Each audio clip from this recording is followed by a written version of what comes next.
26-এর vote ঘিরে ভোটারদের প্রত্যাশা কতটা? প্রত্যাশা প্রাপ্তির যে যোগফল তার হারই বা কেমন হবে? এমন সমীকরণ মেলাতে যেমন দোলাচলে ভোটার, তেমনি নির্বাচনের আগে নিরাপত্তার শঙ্কা নিয়েও ভাবনা কম নয়। এমন প্রেক্ষিতে কেমন হবে আগামীর ভোট আলোচনা করতে চাই আজকের ভোটের ট্রেনে। শিরোনাম দিয়েছি ভোট প্রত্যাশা।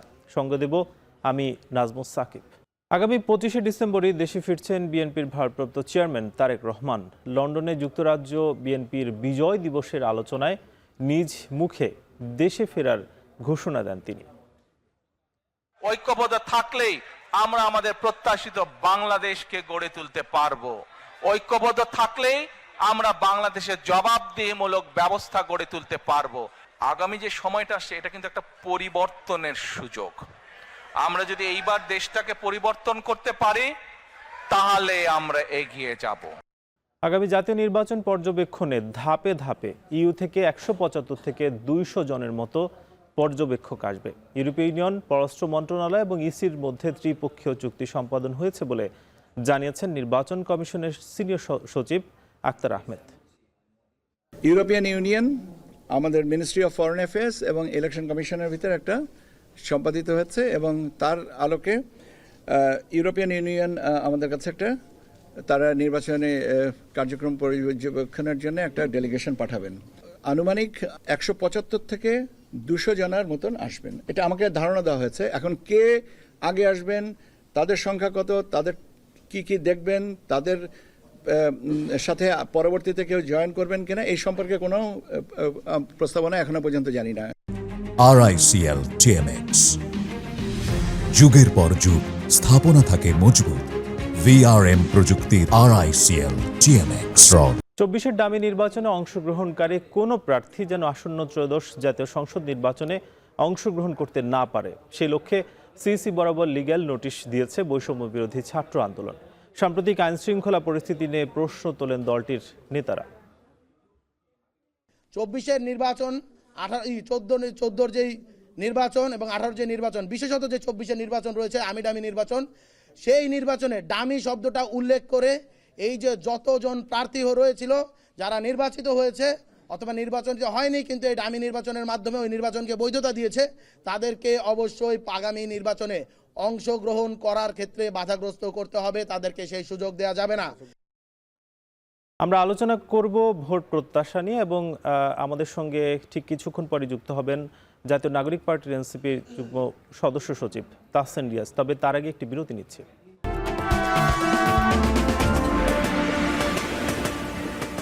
বিরতির পর আবারও স্বাগত। আপনারা দেখছেন ভোটের ট্রেন। আমরা আলোচনা করছি ভোট প্রত্যাশা নিয়ে।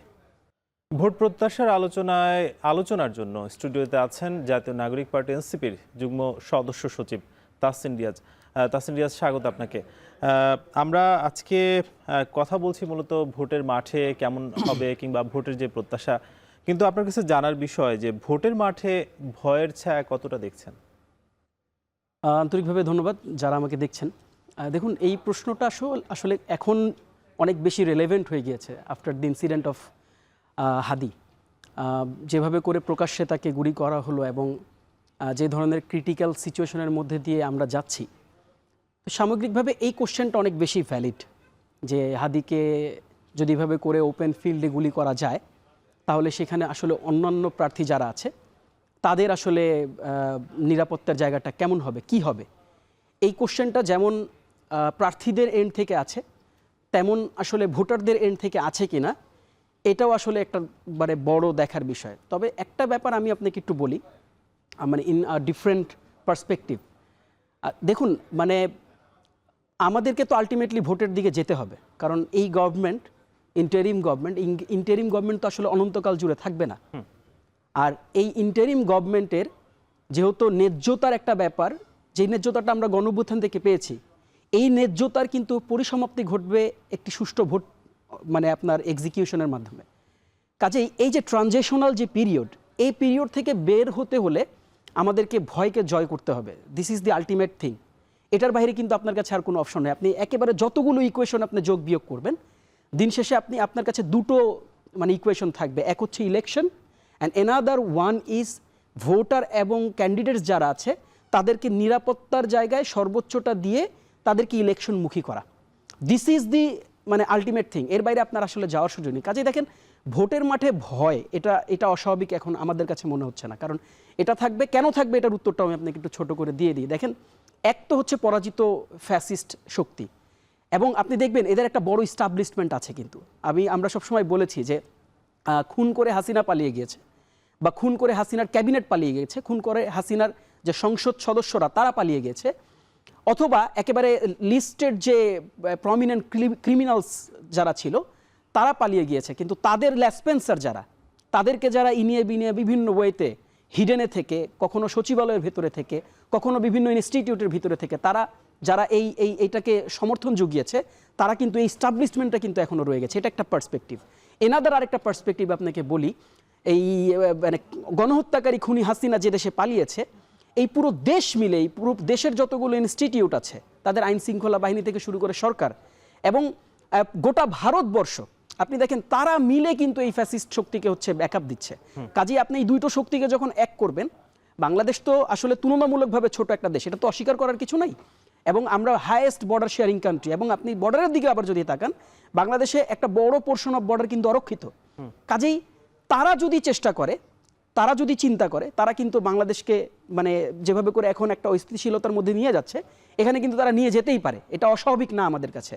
কখন এটা স্বাভাবিক হবে? যখন আমাদের মধ্যে ঐক্যমত্যতা আসবে আরও বেশি, আরও প্রমিনেন্ট। এখন দ্বিমত আছে, ব্যাপারটা এরকম না, বাট আরও প্রমিনেন্ট ওয়েতে যখন আমরা সংঘবদ্ধ হব, যখন রাষ্ট্রের যে আইন শৃঙ্খলা বাহিনী, রাষ্ট্রের যে ইন্টেলিজেন্স, এনএসআই, ডিজিএফআই থেকে শুরু করে আদার যে প্রমিনেন্ট ইন্টেলিজেন্স গ্রুপটা আছে, তারা যখন আরও বেশি তৎপর হবে, আমার কাছে মনে হয় এই সংখ্যাটা আস্তে আস্তে কমে আসবে, এবং আমরা এই সংখ্যাটা কমাতে চাই। কিন্তু আমরা বলেছি, দেখেন কোনো পার্টি পলিটিক্যাল, আপনি যে আজকে এত বড় ঘটনা হাদির ঘটে গেল, প্রত্যেকেই শঙ্কিত ছিল, প্রত্যেকেরই বেদনা বিধুর, প্রত্যেকের মনে কষ্ট আছে, প্রত্যেকের মধ্যে ক্ষোভ আছে। আপনি যেমন ভারতের কথা বলছেন, আমরা দেখেছি যে বিভিন্ন বক্তব্যেও কিন্তু আসলে দেশটির নাম এসেছে, এবং হাদির ঘটনা এখনো পর্যন্ত যে মূল অভিযুক্ত তাকে ধরা যায়নি। জি, এবং বারবারই যেহেতু দেশটির নাম আসে, তাহলে কি এই যে তাদের যে একটা আধিপত্যবাদ বাংলাদেশের উপরে, সেটা কি আমরা এখন অনেকটা আসলে স্পষ্ট দেখতে পাচ্ছি, কিংবা নির্বাচন বানচালের যে ঘটনা, সেগুলো কি আমরা দেখতে পাচ্ছি কিনা? না, এটা তো একদমই স্পষ্ট। আপনি শুধু এটা না, আপনি যতগুলো ডট আছে, এই ডটগুলোকে যদি আপনি কানেক্ট করেন, আপনি খুব ইজিলি এটাকে মানে এটা রেজাল্ট আপনি পেয়ে যাবেন। দেখেন, মানে আমি জাস্ট একটু রিভার্স করি, ঘটনাটা একটু রিভার্স করি। যদি আপনাদের সংবাদ মাধ্যম যারা আছে তাদেরকে যদি আমি একটু কোট করে বলি, যমুনা টিভি খুবই মানে বস্তুনিষ্ঠ একটা মানে সংবাদ মাধ্যম হিসেবে আমরা জানি, তাদের পক্ষ থেকে কিন্তু একটা রিপোর্ট এসেছে কিভাবে করে সে বর্ডার পার হতে পারে, এবং তারা অনেকটা মানে প্রমিনেন্ট ওয়েতেই তারা বলেছে যে সে ভারতে পালিয়েছে। এবার আমি আপনাকে একটু ঘটনাটাকে রিভার্স করে দিই। ধরে নেই ভারতে এরকম কোনো ঘটনা ঘটেছে, ধরে নেই ভারতের এরকম কোনো প্রমিনেন্ট পলিটিশিয়ানকে কেউ একজন গুলি করে বাংলাদেশে এসে পালিয়েছে। আপনি কি একটু ধারণা করতে পারেন ভারতের রিয়াকশনটা আমাদের এন্ডে কিরকম হতো? তারা ইন্টারভেন করতো বাংলাদেশে, তারা সৈন্য পাঠাতো বাংলাদেশে। কাজেই দেখেন, যে রিয়াকশনটা বাংলাদেশের পক্ষ থেকে যাচ্ছে, এই রিয়াকশনটা অযাচিত না। কিন্তু আপনি যখন আমার বর্ডারকে যখন অরক্ষিত করবেন, আপনি যখন বাংলাদেশের সন্ত্রাসীদেরকে আপনার দেশে যখন আপনি উইদাউট ভিসা, উইদাউট পাসপোর্ট আপনি যখন থাকার জায়গা দিবেন, তাদেরকে যখন আপনি পেলে পুষে বড় করার চেষ্টা করবেন, তখন কিন্তু অ্যাজ এ বাংলাদেশি আমাদের পক্ষ থেকে যে রিয়াকশনগুলো এখন যাচ্ছে, অ্যাজ এ বাংলাদেশি আমার কিন্তু এই রিয়াকশনটা অযাচিত হবে না। আপনার দেশে যদি, আপনার দেশের কোনো সন্ত্রাসী যদি আমার দেশে পালাতো, আপনি যে রিয়াকশনটা দিতেন আমি কিন্তু সেই রিয়াকশনটাই দিচ্ছি, রাদার আপনার থেকে এখন পর্যন্ত কম রিয়াকশন আমি দিচ্ছি। কাজেই দেখেন, ইটস ভেরি নর্মাল।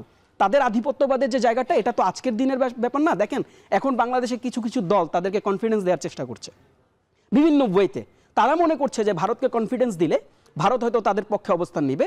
আসলে এরকমটা অবস্থান নিবে না, কারণ ভারতকে এই যিনি পালিয়ে গেছেন কিছুদিন আগে, অর্থাৎ যেই গণহত্যাকারী প্রধানমন্ত্রী ছিলেন, তিনি যে কনফিডেন্সে, তিনি তো বলেছিলেন যে আমরা ভারতকে যা দিয়েছি ভারত সারা জীবন মনে রাখবে, এবং ভারতের পক্ষ থেকে কি ধরনের কথা এসেছিল যে আমাদের সম্পর্কটা কি স্বামী স্ত্রীর সম্পর্কের মতন। কাজে দেখেন, যে দলই ভারতকে কনফিডেন্স দিয়ে রাখতে চায়, আসলে ভারতকে হাসিনার চেয়ে বেশি কনফিডেন্স আর কেউ দিতে পারবে না, ভারতকে আওয়ামী লীগের চেয়ে বেশি কনফিডেন্স আর কেউ দিতে পারবে না।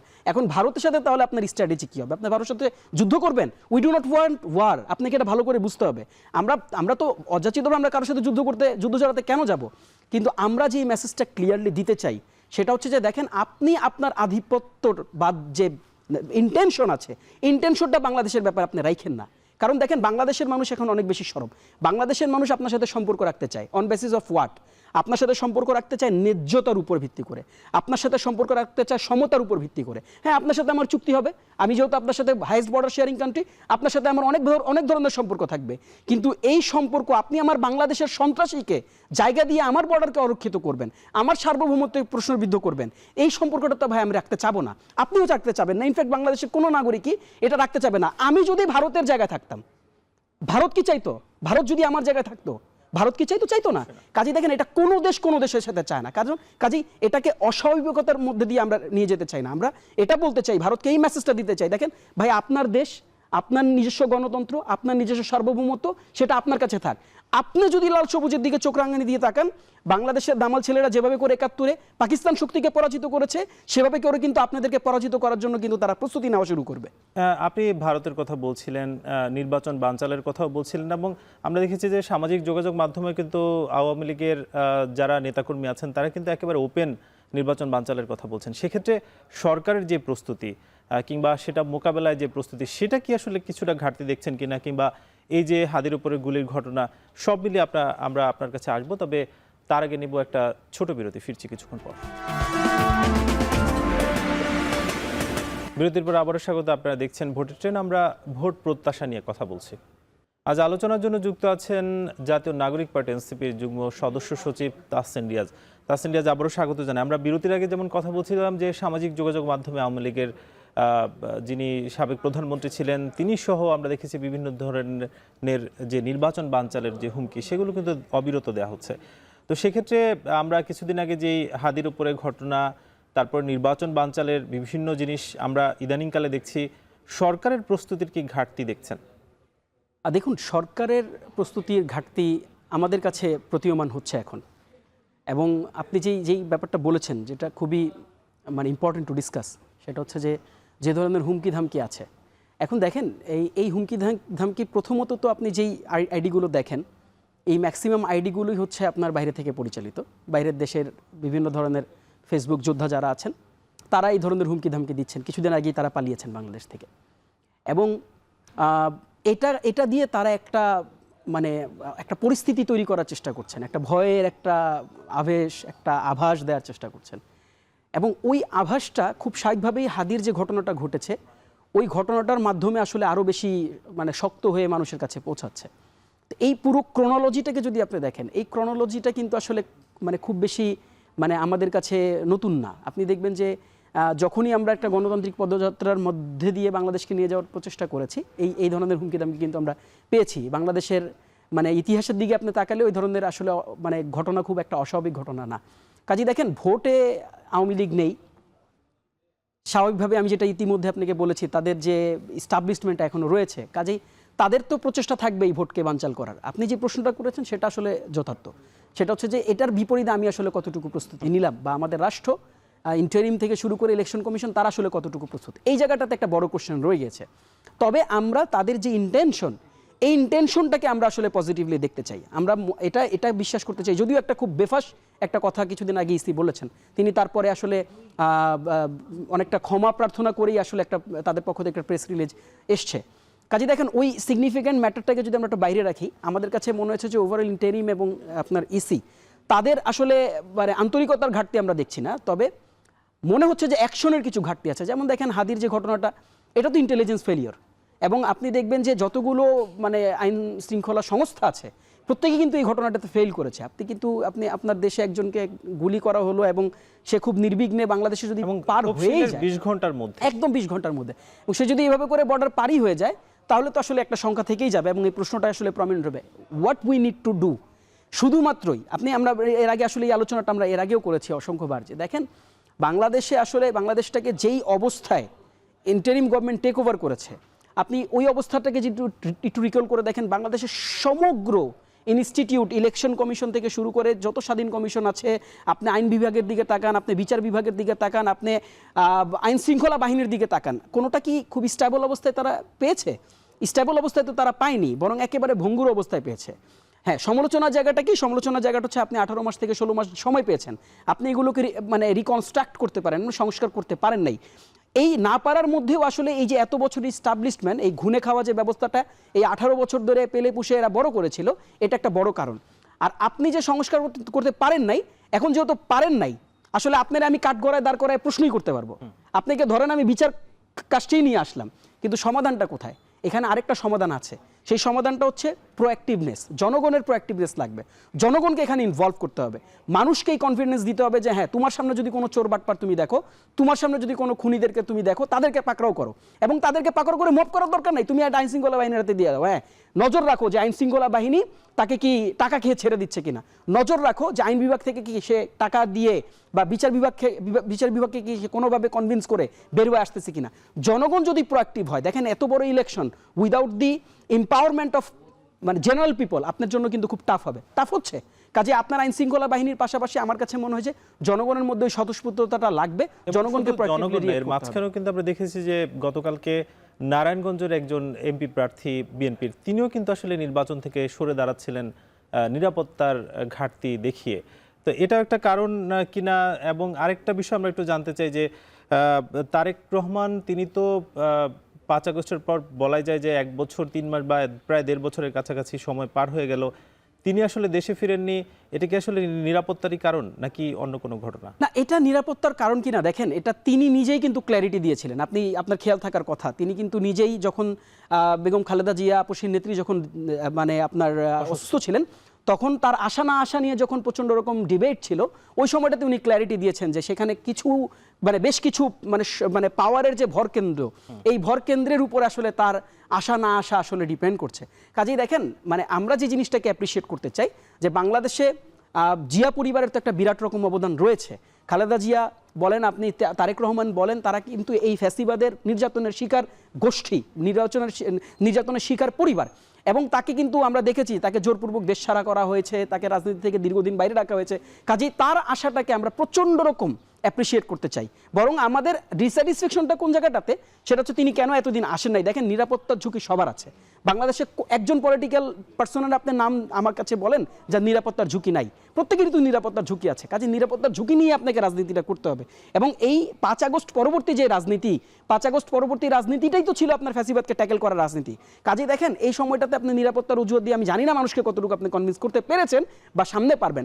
এখন আপনি আসতেছেন, এই জায়গাটাকে আমরা পলিটিক্যাল পার্টি হিসেবে আমরা অনেক বেশি অ্যাপ্রিসিয়েট করি। বরং তার নিরাপত্তার জন্য তাকে যে ধরনের প্রোটোকল দেওয়া উচিত, এটার জন্য আমরা সরকারকে অনুরোধ জানাই যে একজন প্রমিনেন্ট পলিটিশিয়ান হিসেবে, একটা দলের প্রধান হিসাবে তাকে সেই নিরাপত্তাটা যেন দেওয়া হয়, তাকে সেই প্রোটোকলটা যেন দেওয়া হয়।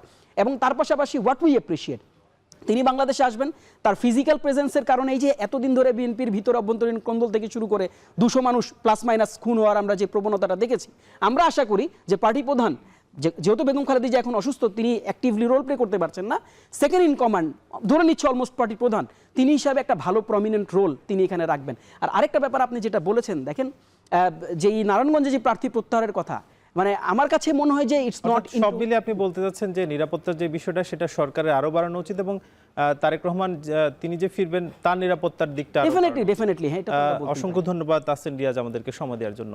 আমরা ঠিক কিছুক্ষণ পরে তৃণমূলে যাব, তবে তার আগে নিব ভোটের ট্রেনে আরো একটা বিরতি, ফিরবো কিছুক্ষণ পর। বিরতির পর স্বাগত, দেখছেন ভোটের ট্রেন। যেতে চাই প্রান্তিক অঞ্চলে, জানতে চাই ভোট প্রত্যাশা নিয়ে কি ভাবছেন তারা। বরিশাল থেকে যুক্ত হচ্ছেন সহকর্মী ফিরদৌস সোহাগ। সোহাগ, আপনার মাধ্যমে জানতে চাই যে বরিশালের ভোটাররা কি ভাবছেন আগামীর ভোট নিয়ে, তাদের কি কি প্রত্যাশা, এবং যেহেতু নিরাপত্তা নিয়ে বেশ প্রশ্ন উঠেছে, তারা কি ভাবছেন আগামী নির্বাচন নিয়ে? আপনাকে ধন্যবাদ। আজকের এই বিষয়টি নিয়ে কথা বলার জন্য আমাদের সঙ্গে যুক্ত হয়েছেন, আমার ডান দিকে রয়েছেন অ্যাডভোকেট মহসিন মন্টু। তিনি আইনজীবী ফোরামের সাবেক সভাপতি। আর আমার বাম দিকে রয়েছেন, তিনি হচ্ছেন অ্যাডভোকেট আবুল খায়ের। তিনি জামাত ইসলামীর বরিশাল মহানগর আইন বিভাগের বরিশাল মহানগরের একজন সভাপতি। দুজনকে স্বাগত। মন্টু ভাই, আপনাকে দিয়ে শুরু করতে চাই। আমরা একটু জানতে চাই যে আপনি জানেন যে হাদিকে গুলি করার ঘটনার পর সারা দেশে নিরাপত্তা সংক্রান্ত একটি বিষয় আলোড়িত বা আলোচিত হচ্ছে। সামনেই নির্বাচন, তো এই বিষয়টিকে সামনে রেখে যদি আপনার কাছে আমরা জানতে চাই, হাদির এই ঘটনার পর স্থানীয়ভাবে কি প্রভাব ফেলেছে, এবং নিরাপত্তা বিষয়ে আপনারা যারা রাজনীতির সাথে যুক্ত তারা কি ভাবছেন, আমাদেরকে একটু জানাবেন। আসলে হাদির উপর এই যে অতর্কিত হামলা, আমি মনে করি এটি পূর্ব পরিকল্পিত এবং আগামী নির্বাচনী কার্যক্রমের উপর একটা আতঙ্ক সৃষ্টি করার জন্য এবং প্রকারান্তরে নির্বাচনকে বিভ্রান্ত বা ফ্রাস্ট্রেট করার জন্য দেশীয় এবং পার্শ্ববর্তী কোনো রাষ্ট্র এই ঘটনা ঘটিয়েছে। তো আমি মনে করি এই ঘটনা ঘটিয়ে বা হাদির মতো আরও গুরুত্বপূর্ণ কোনো সংগঠককেও যদি এইভাবে শিকার হতে হয়, তারপরও আমার দৃষ্টিকোণ থেকে বা বিএনপির মনে করে এই নির্বাচনকে কোনোভাবে বানচাল করতে পারবে না, কোনো ধরনের বিভ্রান্ত করতে পারবে না। এই সরকার যে নির্বাচনী তফসিল ঘোষণা করেছে, এই নির্বাচনী তফসিলের সাথে বাংলাদেশের মানুষ অক্ষরে অক্ষরে সম্পৃক্ত হয়েছে এবং আগামী দিনে যদি এ ধরনের ঘটনা হয়, সেটি এই সরকারের যে বাহিনী যারা আছে, পুলিশ বা অন্যান্য যারা আছে, তাদের সাথে জনগণ সম্পৃক্ত হয়ে এই ঘটনাকে প্রতিহত করবে বলে আমরা মনে করি বা আমি মনে করি। ধন্যবাদ আপনাকে। খায়ের ভাই, আপনি জামাত ইসলামের রাজনীতির সাথে সংযুক্ত, আপনাদের রাজনীতি একটু অন্যরকম আমরা জানি। তো এই হাদির এই ঘটনায় নিরাপত্তার ক্ষেত্রে জাতীয় পর্যায়ে বা স্থানীয় পর্যায়ে কিভাবে আপনারা দেখছেন, কিভাবে বিষয়টি আপনাদের মাঝে কোনো প্রভাব ফেলেছে কিনা আমি আপনার কাছ থেকে একটু শুনবো। জি, এখন টিভির দর্শক শ্রোতাদেরকে ধন্যবাদ এবং আমাদের এখানের যে ব্যুরো প্রধান তাকেও ধন্যবাদ। তো আসলে আমরা সবাই জানি যে এই যে ওসমান হাদির ঘটনার প্রেক্ষিতে যে আসলে সরকার এখানে অনেকগুলো বিষয় দুর্বলতা সরকারের প্রকাশ পেয়েছে। একদিকে হলো যে গোয়েন্দা সংস্থার ব্যাপারে তারা আসলে এই ধরনের দুর্ঘটনা ঘটার ক্ষেত্রে যে প্রি মেসেজ গভর্নমেন্টের সংশ্লিষ্ট দপ্তর পাওয়া এবং সেক্ষেত্রে সেই ধরনের পরিস্থিতি বা তাদের যে কার্যক্রম শুরু করা দরকার ছিল সেটা এখন সেটাই আলোচিত যে এটা আসলে সেইটা সরকার পরিপূর্ণভাবে এটা দেখাইতে পারে নাই। এমনকি তার গুলি করার পরবর্তী 20 ঘন্টার মধ্যে শোনা যাচ্ছে সে বাংলাদেশ থেকে অন্যত্র চলে গেছে। তো আমাদের দেশের যে আসলে গোয়েন্দা সংস্থার যে বিভিন্ন উদ্যোগ দেখা যাচ্ছে 20 ঘন্টার মধ্যে তাকে ট্রেস করা এবং অপরাধী তার সাথে যারা আরও সংশ্লিষ্ট, এটা যে দীর্ঘ একটা প্রক্রিয়া, সুপরিকল্পিত যে একটা হত্যাকাণ্ড মানে ঘটিয়েছে, সেটার এই প্রক্রিয়াটাকে আসলে ফাইন্ড আউট করা অনেক সময় সাপেক্ষ হয়েছে, যে কারণে এই ধরনের মানুষের মধ্যে একটা শঙ্কা কাজ করতেছে।